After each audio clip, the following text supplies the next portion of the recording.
Hello, I'm the Nostalgia Critic guy. Remember it so you don't have to. It's Halloween! Time to look at another memorable movie and go, ooh, that didn't age well. It's Stephen King time!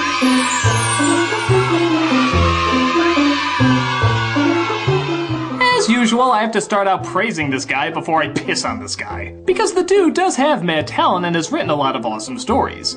But whether they don't translate well to film or they just pick the worst ones to adapt, his movies and miniseries rarely show the strength of his abilities, often resulting in hilarious results. Scaring the little girl! And to start off this review, how about a dramatic reenactment of how King chooses what to write about next?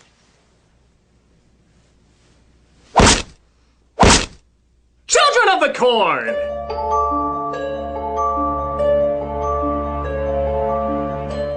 Based on King's short story, Children of the Corn looks at an already popular scary subject, creepy kids, and for some reason combines them with a yellow vegetable that's about as scary as, well, balloons. Does it pay off? Well, if you like to get paid in maize. It donned tons of sequels, a cult status, and of course, hundreds of people around the world saying, I think there's better King movies that could be made than this. Let's see if King can turn shock horror into shuck horror. This is Children of the Corn! The film opens up 3 years ago with a narration from a kid named Job. I was the only kid in church that day. The others were with Isaac out in the cornfield. I didn't get to go because Dad didn't like Isaac. He was pretty smart, my dad. I was off to my daily beating, I was, on account of my bow tie and that I talk like a complete tool. But kids start to surround a cafe led by their Amish mafia leader, Isaac, and get ready to take it down. And with wallpaper like that, do you really blame them?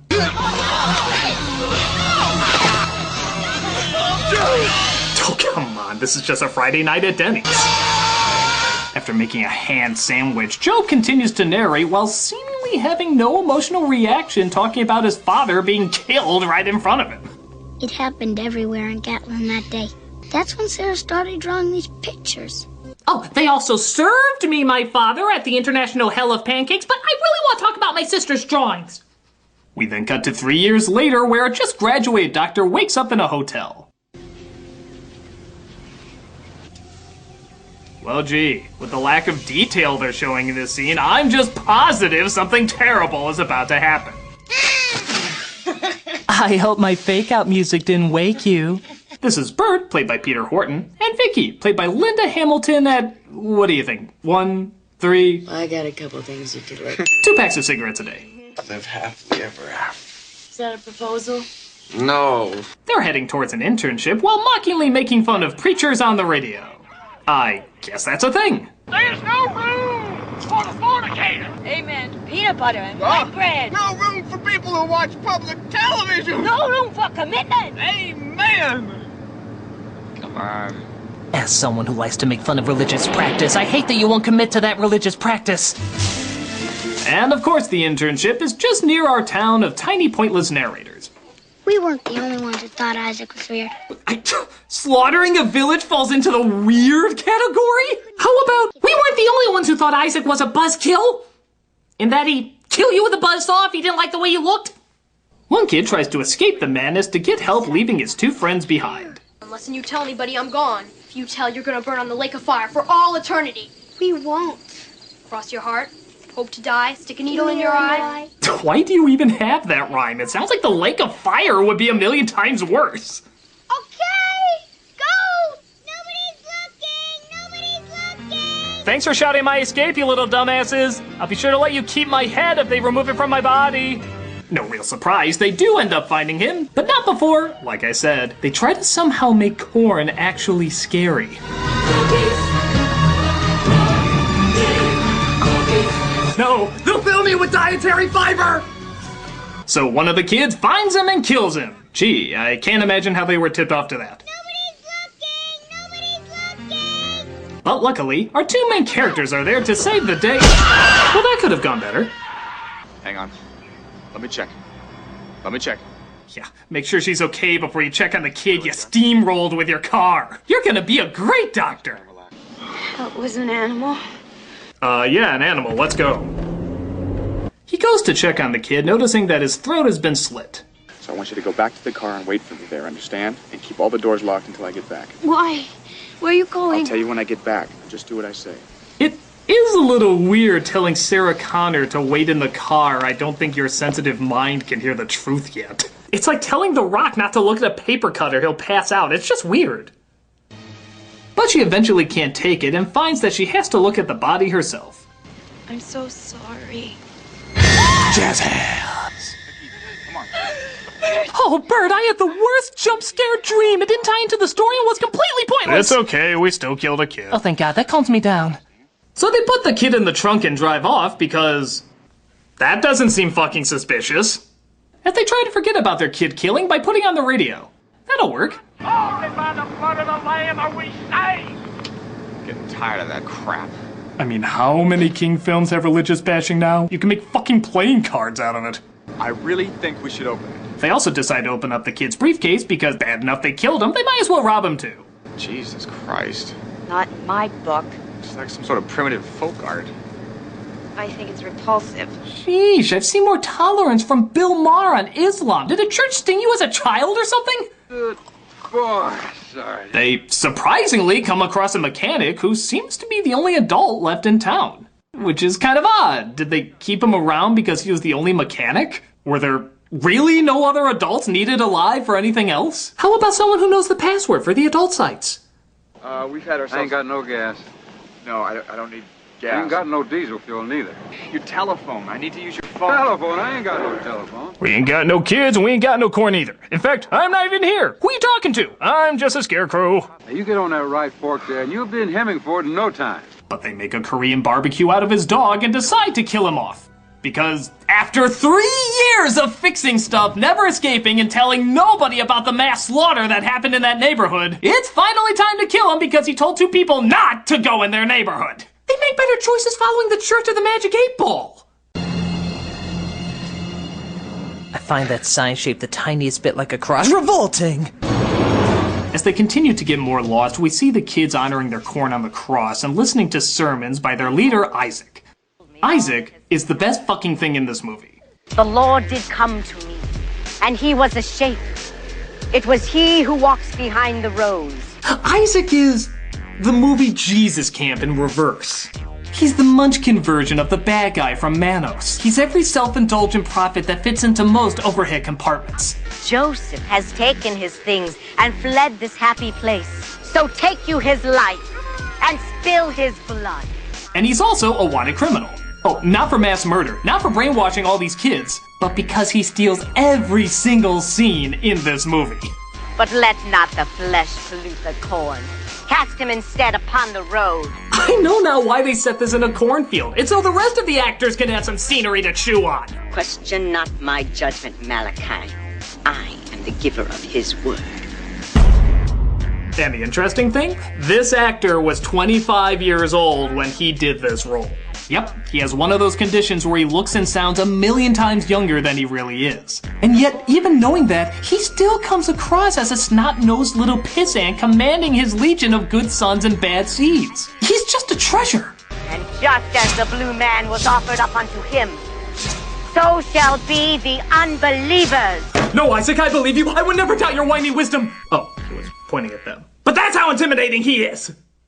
The one thing I never quite got, though, is how did Isaac convince all these kids to kill the adults? I mean, he has the authority now, but how did he get it from them before? Were kids just watching TV and like... Yeehaw! Clumpy the Cowboy will be right back after a message from our favorite sponsor, Isaac.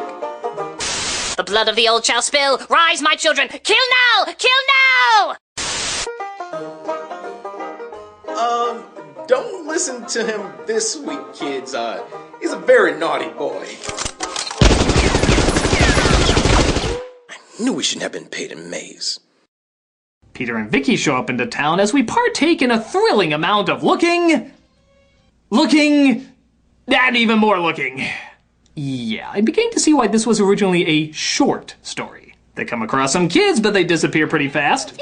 So we go back to more looking. The film becomes so bored with the walking doll that this actually counts as a scare. Honey, please, turn your chun off. They do, however, come across Sarah. Are your mommy and daddy around? They're in the cornfield. What are they doing there? Fertilizing, mostly. They try to get more answers out of her, but she just seems too shy to respond. So Peter decides to leave his wife and the little girl behind because, seriously, what's the worst that could happen in this child throat-slitting town? Things just aren't happening fast enough. I'm sure we can move past all this tedious looking with even more looking. I'm gonna go look at the town hall, okay? Yep, this looks like town hall. He sees corn is placed everywhere because, remember, corn's scary now. And notices some strange rendition of their religious pictures. Must be part of their Jesus Goes to Willy Wonka's factory set. But Vicky gets in trouble when she becomes surrounded by Isaac's second-in-command, Malachi. Who are you? Have you heard the good news about the corn? Seize her! We then see this movie's brilliant idea of foreshadowing as he looks at a picture of a dragon burning a woman while Vicky is being attacked. Come out of there! Does that really add anything? I think it's pretty obvious she's in danger by the sharp objects being thrown at her, not an Aragon coloring book. It's like me confirming something I already know. Ow! So it did hurt.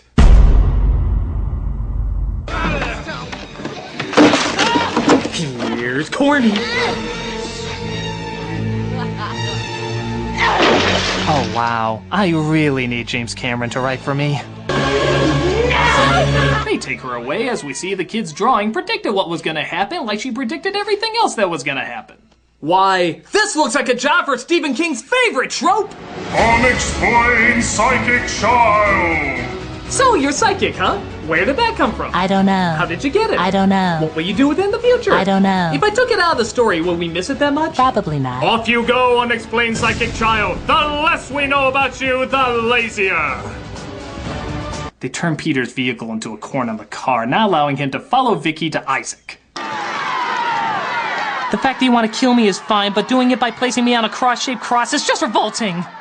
But there are burnt kernels among the corn. You know not the laws. He's the god of blood and sacrifice, not ceremony. Down on your knees, heretic. Shut your mouth, Isaac. You've grown prideful apart from us. I will not indulge your quarter-life crisis! Seize him, punish him, cut him down, I command you. I am the word and the giver of his laws. I am the snapper at bitches! Do it now, or your punishment shall be 1,000 times, 1,000 deaths, each more horrible than the last. They are tired of your talk, Isaac. I refuse to believe that. Nobody can ever get tired of Isaac. He who is tired with Isaac is tired with life! No, you dare not blaspheme. He will punish you. The dog of hell will devour you. All of you! Can we just make an Isaac doll? No, you don't have to. I already made a prototype. I am the word and the giver of his laws. Take you his life and spill his blood. Look for it in your produce section.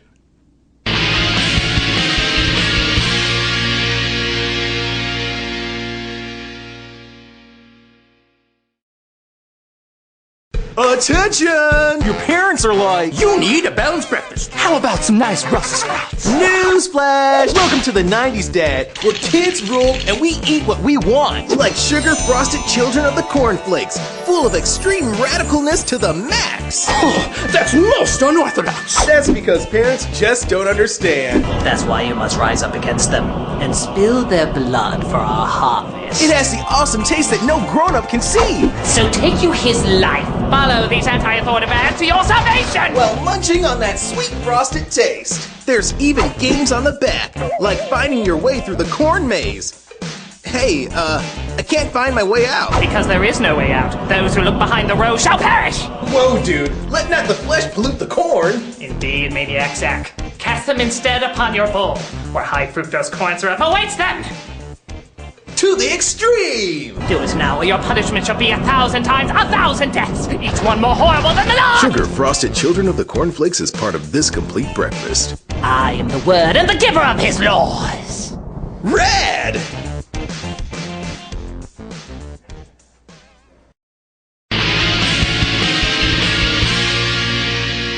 So while Peter looks for Vicky, he comes across what I think is Tom Cruise's initiation into Scientology. Stop it! Stop that! Hold the Outlander! Oh, well, that stopped us. You were presents does profane this holy place. He will reckon with you. God, I think we stumbled across the Church of Kim Davis. So what do you mean, as it is written? What, in this? You rewriting the whole thing, or just the parts that suit your needs? Yep, definitely the Church of Kim Davis. But Malachi comes to chase him with his army of Goonies.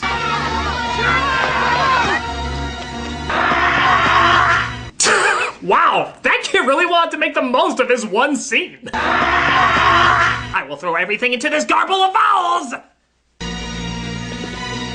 The corn is gonna rumble tonight. Outlander! Get off! Why is light pushing the only thing that can defeat them? It's the abracadabra way of defending yourself. Shit. Malachi smells his Mark Hamill hair, but luckily Job is there to sneak him out and lead him to where Vicky is being held. That, and things are not looking so good for Isaac either. I did as you commanded! I was good! Why does the sacrifice include turning yourself into Eric Cartman? No! I did as you commanded! I did everything you wanted! No! So Isaac is consumed by, Liquid Schwartz, which apparently Jiffy pops him into hell. But Peter arrives in time to save Vicky with probably the fakest fistfight you'll see in a while.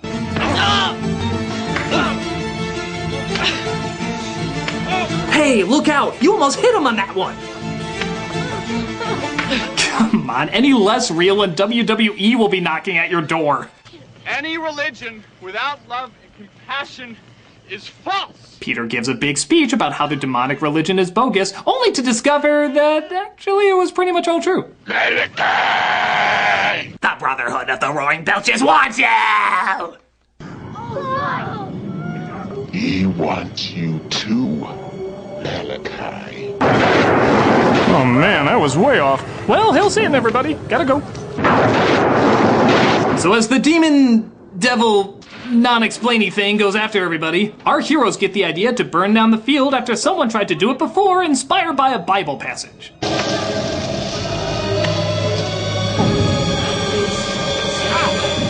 Surprisingly, corn is still not scary, guys. This looks more like torture porn for old McDonald. Job saves him, but Peter is surprisingly kind of a dick about it. What are you doing here? Get back to the barn, hurry up! Go on, move! Excuse me! See if I save you next time a vegetable goes evil dead on your ass! So he stops the evil entity from taking that left turn at Albuquerque and lights up the field, destroying the monster. Now let's see. Stephen King's disappointing climaxes have included a giant spider, alien death rays, self-aware trucks, and chomping Bigfoot testicles. How can we possibly get lamer than that?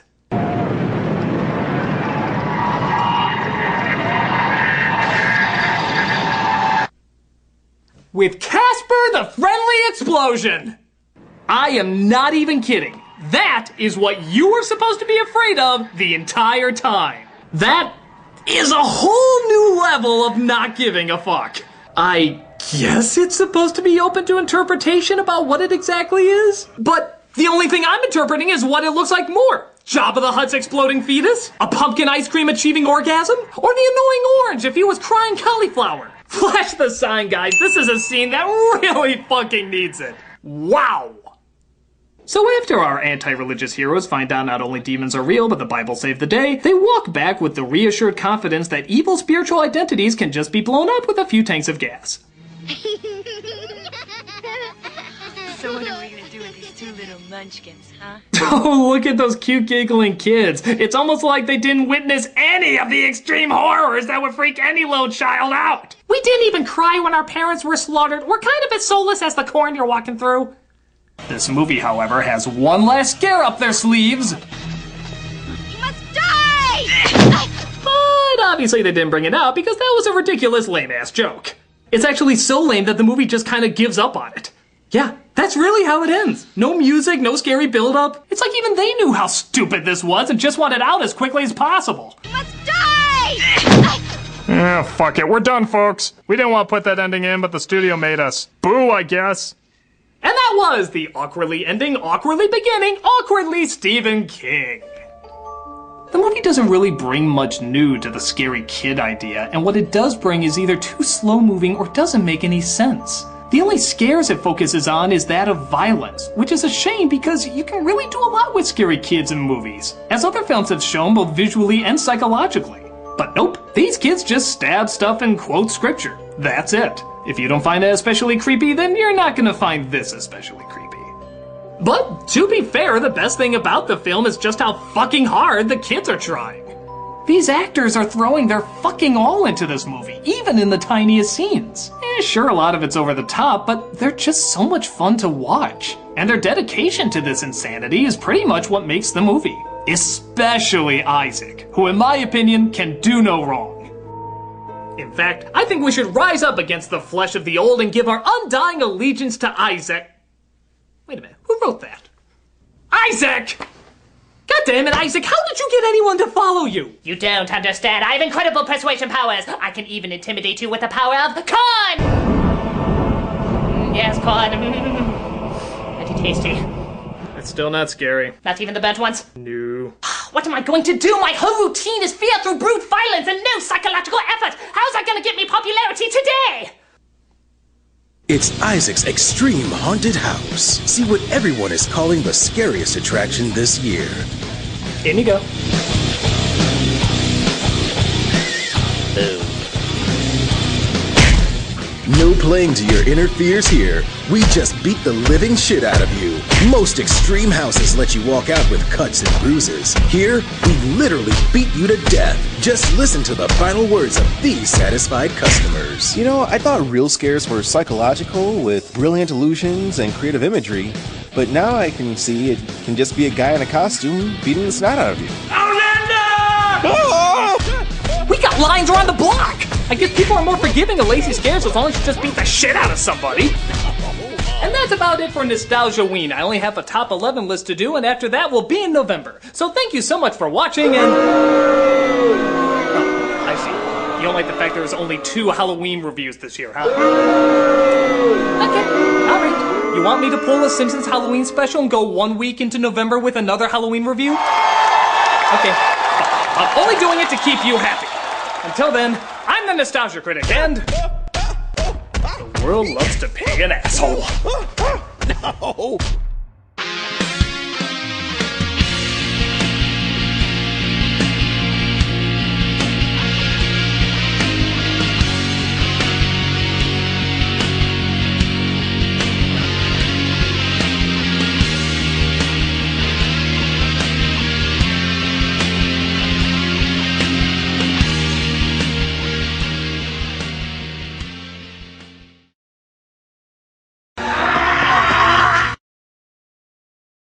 Outlander!